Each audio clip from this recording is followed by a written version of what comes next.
नमस्कार बंधुरा आज के बनाबो मेथी शाक भाजा। तार जन्य देखुन मेथी शाक निয়েছি, आलू और बेगुन निয়েছি। আমি শাকটাকে ভালো করে বেছে নেব আর শক্ত ডাঁটিগুলোকে ফেলে দেব।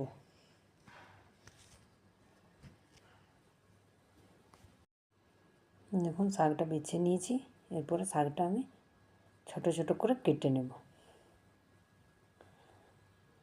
এরকম করে পুরো শাকটা কেটে নেব। দেখুন শাকটা কেটে নিয়েছি, এরপরে শাকটাকে আমি ভালো করে ধুয়ে নেব। তারপরে বেগুনটা আর আলুটাও কেটে নেব। দেখুন আধটা থেকেও কম বেগুন দেব, এতটা বেগুন দেব না, শাকটা অনেক কম আছে। বেগুনটাও এরকম ছোট ছোট করে কেটে নেব।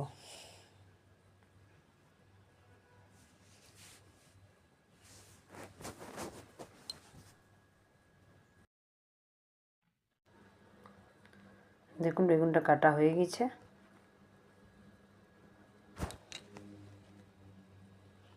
তুলে নিলাম। এবারে আলুটাও আমি ঠিক এরকমই ছোট ছোট কাটবো।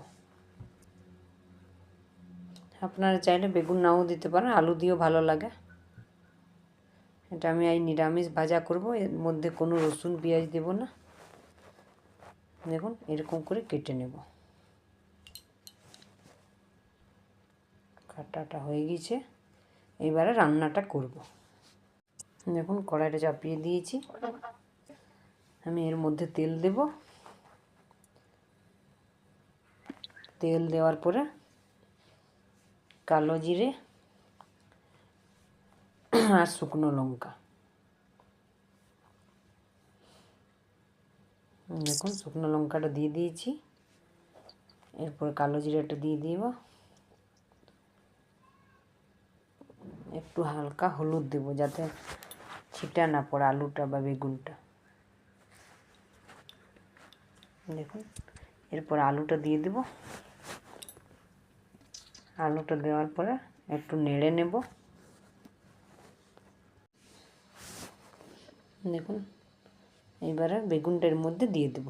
বেগুনটা দেওয়ার পরে আঁচটা মিডিয়ামে রেখে একটু ভেজে নেব।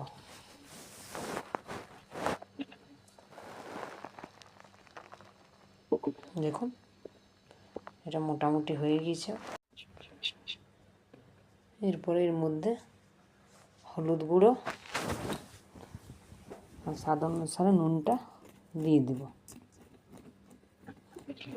নুন দেওয়ার পরে আমি মিডিয়াম আঁচ করে কিছুক্ষণ ভেজে নেব।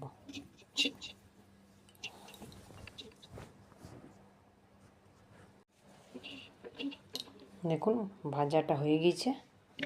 এরপরে আমি শাকটা ধুয়ে রেখেছি, দেখুন জল ঝরিয়ে রেখেছি। এই শাকটা এর মধ্যে দিয়ে দেব। দেওয়ার পরে একটু হালকা করে নেড়ে নেব।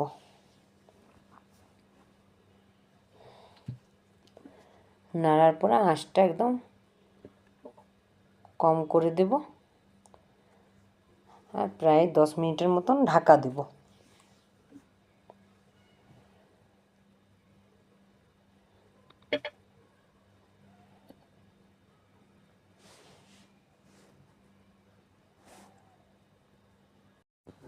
দেখুন 10 মিনিট হয়ে গেছে, ঢাকাটা খুলে নিয়েছি।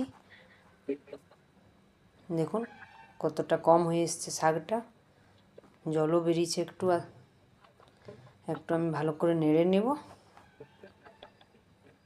নেড়ে নেওয়ার পরে আমি সিম আঁচে ঢাকা দিয়ে আরও প্রায় 10 মিনিটের মতন হতে দেব।